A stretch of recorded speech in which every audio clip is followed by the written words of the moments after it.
Welcome, fight fans, to the first episode of The Hook, where we're going to be bringing you the best, the greatest, the dirtiest, and the funniest things about the fight game.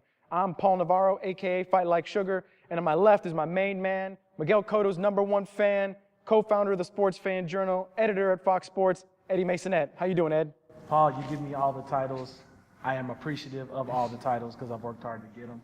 Thank you to Donaire Boxing Gym for allowing us to host the first episode of The Hook, where we're going to be bringing you the latest and greatest in the world of boxing on YouTube. So be sure to subscribe to our show, give us comments, give us feedback, and we're looking forward to knocking it out the park. Let's go to round one. In round one, we're going to be looking back at the week that was in boxing. First up, we're going to talk about the latest fight on HBO, Boxing After Dark, as Daniel Lemieux of Montreal took on Gabe Rosado of Puerto Rico. Now, while I do that, let me pay some respect to Mr. Lemieux and put on my Montreal Canadiens hat. Paul, what you got? This is why I keep him around, for stuff like that. Look, I said it before, Gabe Rosado has never been in a boring fight, and he wasn't in another boring fight this weekend. Gabe Rosado brings his heart, his fury, his passion to every single fight he's ever been in. And there were a lot of people that were hoping, like me, that that was going to be enough to get him through this, up-and-coming contender, David Lemieux. But unfortunately, man, Lemieux was a freight train. Yes. He kept coming forward. He never stopped. I honestly, at one point, was just amazed that he had that much stamina. He's never really had it quite like that. I thought he was going to gas out. That's what Rosado was expecting. That's what his game plan was really about, waiting to the end of the fight to really bring it on. Just never happened. He was never able to recover after he got hit in that eye, started blowing up real quick. And what did he say afterwards? He started seeing 3 Lemieux. Right. One enough is hard enough to deal with, and all of a sudden he's got to take 3 of those guys on. It just, too much heart and just couldn't fight through it, unfortunately. The doc had to stop it, I think, rightfully made the decision. Although it left a little bit of a sour taste in your mouth only because there wasn't one explosive moment where he went to the ground or anything like that. It's more like, look, we know where this fight is going. We should stop it right here. Let's take the safety of the box into consideration. So that's another loss for, a big-hearted Gabe Rosado. Where he goes next, we don't know. He puts on big championship performances every time. And so you know that either HBO or Showtime is going to use him to be a contender or to put, his name on someone else's resume.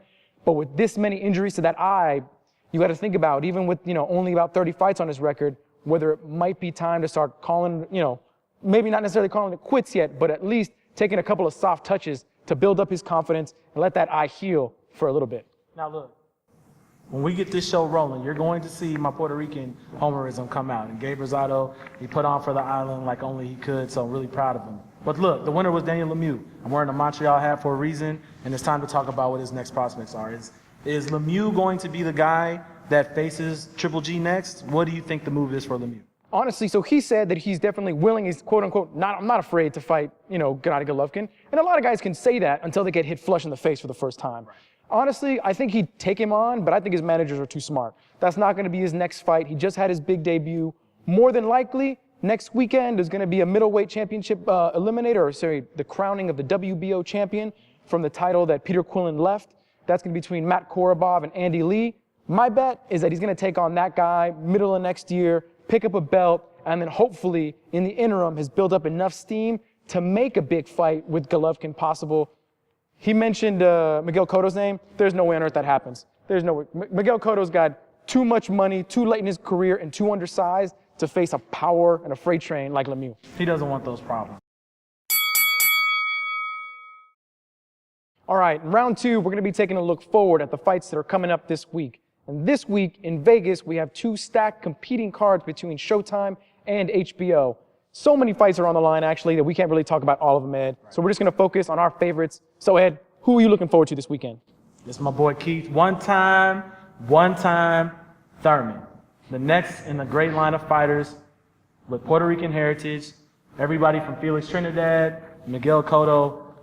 Keith Thurman is now my #2 all-time favorite fighter as far as current fighters are concerned. Got to give respect to Cotto as always. Thurman is stepping up next against Leonard Bundu, some guy I've literally never heard of in my entire life. I'll let Paul tell you who Leonard Bundu is. But as far as I'm concerned, as far as when it comes to technical ability, KO power, and just having a persona that leaps off the screen. There's nobody like one-time Thurman. I believe the man was watching Macho Man Randy Savage back in the day in the WWF, watching him cut promos, saying, yeah, brother, and just having a phenomenal time on the mic. So he's dynamic with his fists, he's dynamic on the mic, and there's no way you can't root for him. Now, as far as the guy he's fighting, you're going to have to ask Paul about that. All right. For all those reasons that you were describing about why he's such a dynamic person and fighter, that's exactly why he's getting a guy like Bundu after a long layoff. Because, see, we can't put him in there right now with a big name who's actually a super threat, because then you would really jeopardize the opportunity of marketing this guy down the line. So what does Bundu bring to the table, right? Bundu brings a 31-0 record, nice fancy resume builder right there. He's got some nice buzz coming out of Europe, which is why most people in the U.S. don't know anything about him, because let's be honest, nobody here pays attention too much to the Europeans out there. But the most important stat on his resume, 11 KOs. In other words, this guy, I'm not going to call him a powder puncher or anything like that, but he's not bringing that big KO power that, the managers behind Al Heyman, behind Keith Thurman are going to really be worried about. So he's going to go out there, he's going to get some good work against a guy with a, credible resume. He's got some buzz, but not too big on the danger side of things. So in other words, you're saying he's about as soft as baby poo, is basically what you're saying. I would never tell that. I'm never going to say that to his face, ever. Not going to say that. I mean, but is he look, here? he's not here, but he might pop out of the nowhere. You never know, right? But the point is that at the end of the day, I think that Bundu is going to give him a little bit of work, but I'm looking for Keith one time to reclaim his status as a knockout artist.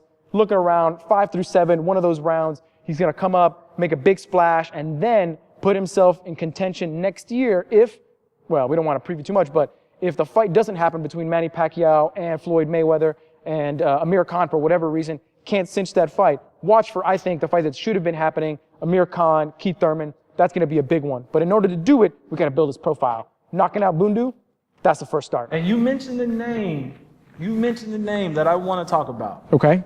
Now, Amir Khan, he's had his ups and downs. He's coming back, big fight against Devin Alexander, right? Personally, I think this is going to be the most dynamic fight we're going to get to end the year. And, I'm a big fan of Devin Alexander, a big fan of Amir Khan. I think Amir Khan has grown as a fighter, now being trained under Freddie Roach. And he's got this is his last big chance to be a headliner, to be a superstar fighter. Paul, what do you think? So first thing, one little point is that now Amir Khan is trained by Virgil Hunter up here in Oakland. And I do think that that's changed his approach to the game a lot more. He's thinking a little bit more defensively. But at the end of the day, I think he's going to be able to come away with a win here against Devin Alexander, because Devin Alexander, with all due respect, every time he's been right at that point of really making it, whether it's against Tim Bradley or against Sean Porter, there's a mental lapse right there, and he sort of crumbles. And I think that that's going to happen again, because if he beats Amir Khan, that immediately starts putting him in contention with that Floyd fight, to the extent that Khan is already in it. And that's just not going to happen. I think that's going to somehow, again, contribute to his wilting. I don't think, knockout is not going to happen in this fight. Devin's way too good of a boxer. He's going to be able to move out of danger when that happens. But at the end of the day, I just don't think he's going to be able to rise to the occasion. I got Khan by unanimous decision. I think I have Khan by decision as well. I think both of them might hit the canvas, though. I'm putting $1 on that bet. Would you like to make that wager? I'll take that wager. We'll take that wager. I'll take that wager. Now, I know there's one more fight you wanted to talk about. I remember you were telling me about a guy named Diego Chavez. That's right. And you told me he was one of the dirtiest bleepity bleeps you've seen in a while, okay? I heard he's kind of a grimy fighter, but he's willing to do whatever it takes to get a win. Can you educate the people about everything that Diego Chavez is? Look, Diego Chavez combines a headbutter, a low blower, and a jiu-jitsu wrestler all in a boxing gym. Because he did all of those things against Brandon Rios in their fight. Now, mind you, he was outboxing him and beating him for most of that fight. So there was no need for him to start low blowing, headbutting him. And most importantly, that somersault jiu-jitsu is a wrestling move that you learn as a little kid. And the fact that he threw it in the middle of a freaking fight was just ridiculous. Right. So he was rightfully DQ'd. Now, when you bring those type of antics against a guy like Tim Bradley, who is so proud, who is so refined, I think you have the opportunity to take him off his game and to bring out his beast. And I don't think, to be honest with you, Diego Chavez is going to like that. Because when you get Tim Bradley's GOAT, unless you're Manny Pacquiao, I think you're going to be on the losing end of it. So I think that's what's going to happen. I think that is what's going to make that fight so interesting.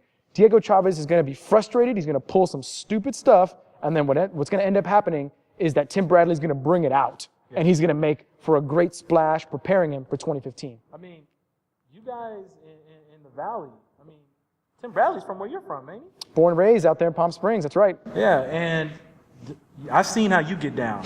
You're a grimy dude, too. So if Timothy Bradley's got anything like you are, I mean, this is going to be a real problem as far as this fight is concerned. He's definitely not going to stand for any BS, I'll tell you that much. That's for sure. So look out for those fights. Oh, wait. Jose Benavidez Jr.? That's right. I think this is my pick for that weekend only because of the fact that not enough people are paying attention to it. Mauricio Herrera, the guy who I think honestly beat Danny Garcia out in Puerto Rico with an excellent jab and an awkward style, is now an interim champion, and he's going to be facing off Jose Benavidez Jr., a boxing prodigy. This guy has been winning national championships since he was 8 years old and has continuously won them again and again. He's been out of the game for a little bit, broke his hand, now he's back. This is the fight where everyone's going to start paying attention to him. I'm going to put that down right now. He's going to come out on the scene, he's going to make a big showing, and then after that, people are going to know the name Jose Benavidez Jr., and he's going to be in title contention for a real belt, not an interim belt. Mark my words. In round 3, we're going to talk about the hot topic of the week. This will be anything and everything that's really personal to us or what's going on in the recent news in the world of boxing. In round 3, we're going to talk about nothing but Floyd Mayweather versus Manny Pacquiao in the future. Now, Paul, I know you have been tired of me asking you all the questions about when Mayweather is going to fight Pacquiao, how much is it going to cost, where are they going to do it at. Just give the people an update. I think right now we're the closest to having the fight that we've ever been before. That's a deceptive statement because it also doesn't say very much because we've never been close before either. Never said anything. Right? But the point is that, look, there are 3 pieces of information that are different now, that have never happened before, that make me encouraged. At the top of the list, there's a guy named Les Moonves.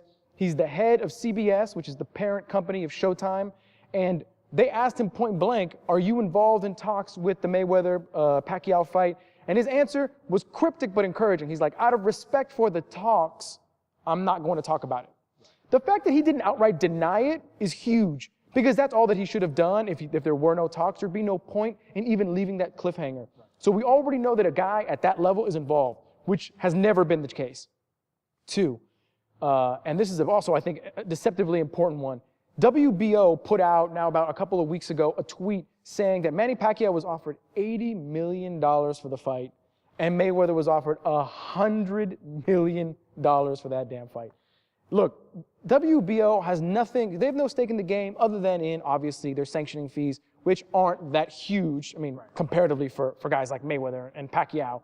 But to put out a tweet like that, I mean, that's very odd. And so the fact that they're doing it means that they feel comfortable enough that the rumors are strong enough that, you know what, they're not going to lose too much face by doing it. That was encouraging.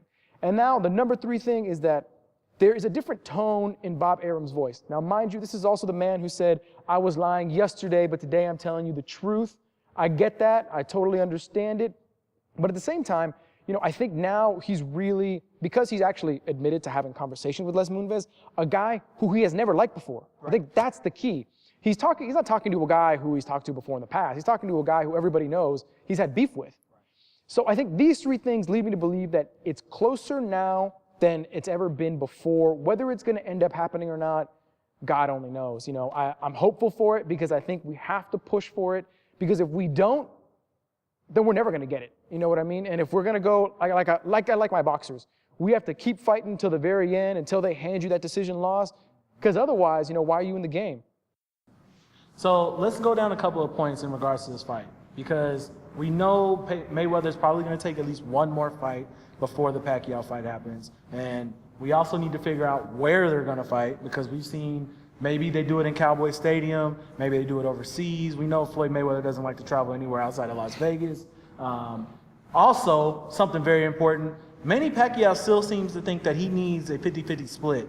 And look, when you get chin-checked in the way that you did by Juan Manuel Marquez and go face first into the ground, and then you let Timothy Bradley escaped with a victory I will to this day defend, and that he should have lost because he was too busy back there watching Game 7 of the Celtics in the NBA Eastern Conference Finals, over there munching on popcorn, watching the game, made us 20 minutes late. I was trying to take my lady out, trying to go see her, trying to rub on her shoulder and everything, trying to do everything. Okay, I'm talking too much. Doesn't matter. He didn't deserve to win that fight. Aside of the fact that's the most ridiculous statement I've ever heard, let's move on past that because we'll be here all day. Look, You mad 'cause I you're think not rubbing on anybody, bro. the point is that, look, I think it's going to end up happening in Vegas. Jerry Jones has talked about, wanting to put a big site fee, trying to get, 80,000 people to go to Cowboy Stadium. And that'd be great. And that'd be fabulous. And that would be the biggest fight that's happened here in the U.S. in a couple of decades. Right. But that sounds nice for us, the fans and stats and historians. I don't think Mayweather cares. Right. Mayweather wants to fight in Vegas, and he probably knows that he can get as much money there as he can anywhere else. Right. He's not going to be going to Abu Dhabi and fighting out there. No one out there is offering $100 million for the fight. I don't think you need to go out that far for him to get the payday that he wants. Right? At the end of the day, does his pride feel like he's getting the best deal? It's not whether he's actually getting the best deal. I think this is a mental game, and it's been a mental game for a long time. He has to feel like he's winning the business fight before he gets in the ring to do what he already thinks he can do, which is win the actual boxing match. So it's going to be about whether Pacquiao and his managers and his people are willing to give enough to give that idea to Mayweather. Whether that happens, man, those are conversations I wish I could pay money to be a fly on the wall to listen, to see what's happening.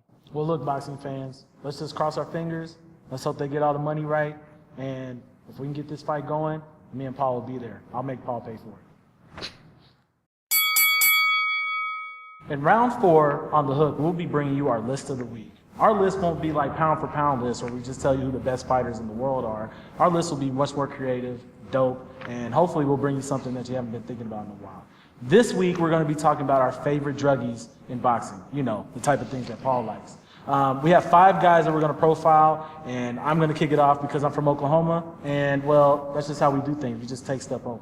So we're going to talk about number 5, and it's going to be one of my favorite guys from Rocky 5, Tommy Morrison, a.k.a. Tommy Gunn. A guy fought in the heavyweight division, got big wins during his day, Riddick Bowe, Andrew Galata, guys like that.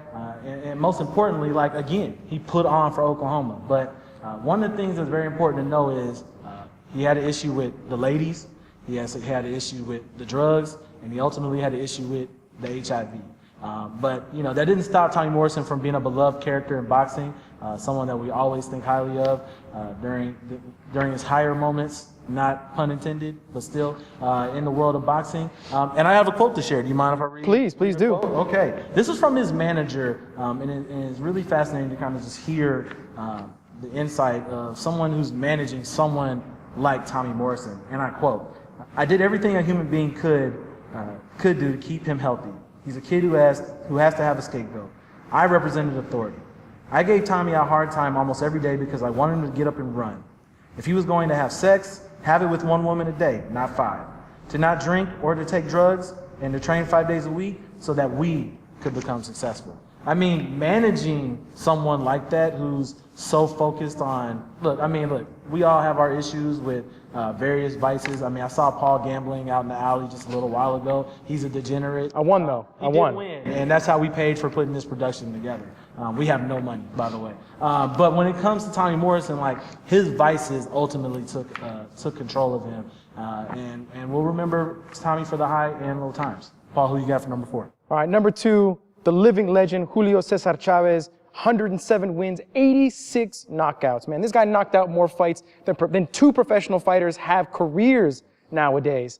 And this is what makes it so surprising that when you start talking to him and you start looking at his training regimen and all that his, substance abuse problems got so bad that in training camp, training camps are usually only 2, maybe some of the longer ones, 3 months, especially for the guys who got to cut a bunch of weight like he did. He couldn't go at first a month without drinking. He stopped drinking, then he'd have to, start drinking again about a month later. So he's drinking a handful of times during camp. Then it gets to 2 weeks. Then it gets to a week. And then when it got real bad, he would be drinking every 3 days in training camp. So he's doing 12 rounds, getting beat up, grabbing some brews, drinking it up, doing God knows what else. And he's still finding a way to lose a bunch of weight, come up on fight night, and not be a slick boxer, But he's got, abusing his body and finding a way to then go in the ring and fight gritty Mexican style, finding a way to get that deep little liver punch that he was so famous for. I mean, he gave us action-packed fights when he was dealing with all of these substance abuse issues. It always makes you think, it makes me think, a little bit sad, how good could he have been if he'd been clean? I mean, I think that's the underlying thing about this list. How good could have any of these guys been had they been clean? Regardless, number 4 on the list, Julio Cesar Chavez. So I'm going to take over at number 3 because we're talking about Mexican style, and we know you love the Mexican style of high heels. So Oscar De La Hoya, like I said, 39 wins in his career, 30 knockouts. Arguably one of the best 2 or 3 fighters of his generation. But we know that Oscar had a real issue with drinking. He might have had an issue with a couple of other drugs that we're not going to mention here right now, but it definitely took a toll on him later in his career. We saw the mauling he received by Manny Pacquiao later in his career, and it ultimately forced him to retire. But we think of Oscar De La Hoya now as he's the golden child of promotion. He puts together almost every big fight there is nowadays, and he's been a bit of a bridge between guys like Bob Arum and Al Heyman, and maybe even Don King, if you want to look at it that way. So, Oscar De La Hoya is number 3 on our list. Hopefully, we won't see him anymore fishnets or high heels, but you never know with that guy. Paul, who you got at number 2? All right, number 2, my boy Johnny Tapia. Mi Vida Loca. That's My Crazy Life. That's what he was known for. That's a tattoo that featured prominently on his stomach throughout his fighting career. This is a guy who you knew from the very beginning was going to have a troubled life. Look, at 8 years old, if you see your mom stabbed to death, 22 times she was stabbed, you're going to have a hard time in life no matter what you do. And then, trying to become a whole person after that is going to be incredibly difficult. And that was the demon, the overarching event in his life that plagued him all the way up until his death. And he had, because of that, quite a bit of issues with substance abuse. He racked up 22 straight victories before he then had 3 back-to-back positives for cocaine use. After that, he keeps on running, has problems with the police because he has ODs. He tries to commit suicide, but each time he comes back fighting harder. This is a man who won multiple championships in multiple weight divisions. He's that type of gutsy, just gritty fighter whose presence in the ring and this fury in the ring very much represented exactly what was going on in his life. There's a great documentary coming up about him on HBO, which everybody cannot miss. It's going to be on the 16th. But he's a guy, you're going to definitely want to learn more about this guy, listen to him for his own words, and because they have some great interviews with him before he passed away. And there's a pain in his voice that just really resonates with that both darker and redemptive side of the sport of boxing. It's can't miss. Number 2 on the list, Tapia. And for number 1 on the list, who else is there? Iron Mike Tyson. Iron Mike, the man we've known since the late 80s till he got a tattoo on his face. Anything and everything is sensational about Mike Tyson, from his knockouts to the things that he says and his dealings with the public and everything else about his life. One of the things that ultimately derailed Mike Tyson in his career was the fact that, he liked to drink, he liked to deal with cocaine, and ultimately that ended up derailing many of his great opportunities later on in his career, put him in jail. Unfortunately, he had issues with Robin Givens, his former wife, as far as abuse is concerned. And I tell you what, reading this book, Paul, I'm not gonna lie to you. This is a big book. I'm on page 38. But one of the things that you told me, you sent me an email, and I forgot about the story when he was trying to pass a drug test. Yeah. And I believe he pulled out let's just say a fake third leg, if you will, with someone else's urine in it, so he could pass a test. And that was one of the many things he had to do to try to pass a test. It's called a whizzer. And that's the technical term. It's called a whizzer. It's where it's a device that looks like your natural genitalia. I'm getting fancy on you. Wow. That holds someone else's urine so that then you can piss clean when you're testing before the commissions. And he said in the book that one of the only reasons he was eventually caught and fined for marijuana is because that happened before he got this artificial device. But this guy was high during fights, in training camp. How did he find the time to do all the partying and to be as great as he was. The bigger thing is, how do you know so much about the Wizard, Paul? Look, I like to read a lot, and okay. so I'm just saying it's a book's education. That's what I'm saying. Oh, okay. Not a personal experience there, but You sure? I think so. Yeah. Okay. Anyway, that's our list for round 4. Definitely give us some more ideas. Shoot us some mentions over at our new Twitter handle. What's the Twitter handle? The Hook Boxing. The Hook Boxing. Let us know what you think, and maybe we'll shout your list out next time on the show. Let's go to round 5.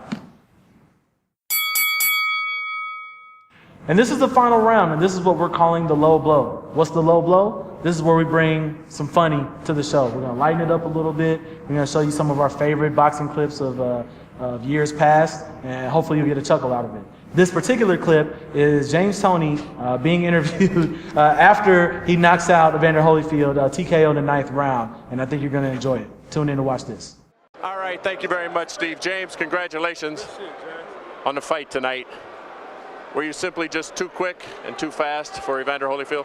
I'm too quick and too fast for anybody stepping in the ring with me as a heavyweight. That's the bottom line. You know, Jim, I don't know why you come up here. Don't come up here and try to give me no badass questions, try to degrade me. I would think the man was still. Question's legitimate. Were you too quick? Evander Holyfield was a great fighter. Don't diminish that at any time. Holyfield's a great warrior. He came to fight. Bottom line. Did he ever hurt you? Who's next? I got milk, baby. Who's next? That's what I'm knocking over next. Bottom line. Goose and Tudor, we're #1. We're taking over the thing. You know that? Hey, my talent speaks for itself. I ain't gonna answer nobody else's question. I'm going home. We're gonna have a party. Oh, we're gonna have a party. Everybody down me. If they don't want to respect me, fuck them. Detroit in the house. Emmanuel Stewart. James. I got your message, baby. Let's try and have you know it. Let's try and have a decent interview and a conversation here. Hold on a second here. Jake, why you walking up on me, dog? Come on, champ. Come on, like you. Look, there's nobody who doesn't like James Toney, whether it's in the ring or it's on the mic. This man is crazy. And the best part is that, you know what? I think that after he retires, he's only going to get fatter and funnier. And this guy at one point is going to go totally aggro on somebody, and he's going to knock out an interviewer. And if we're lucky enough, maybe he'll do it here. It would be worth it if he just even knocked me out on here. Because I would just love to see James Toney in real life. I think he's one of the best to do it, one of the greatest talents ever, both in the ring and on that mic, man. I'm going to miss him when he's gone. All right. Thank you for tuning into The Hook. This was our first episode. Hopefully you liked it. Be sure to follow us on Twitter. Follow me at Ed the Sports Fan. Paul? Fight like sugar. Definitely be sure to subscribe to us on YouTube. Get those subscriptions. Who knows? Maybe we'll have a giveaway for those first 50 to 100 people who subscribe to the YouTube channel. And we're looking forward to bringing it to you again. Till next time, keep your hands up. Peace.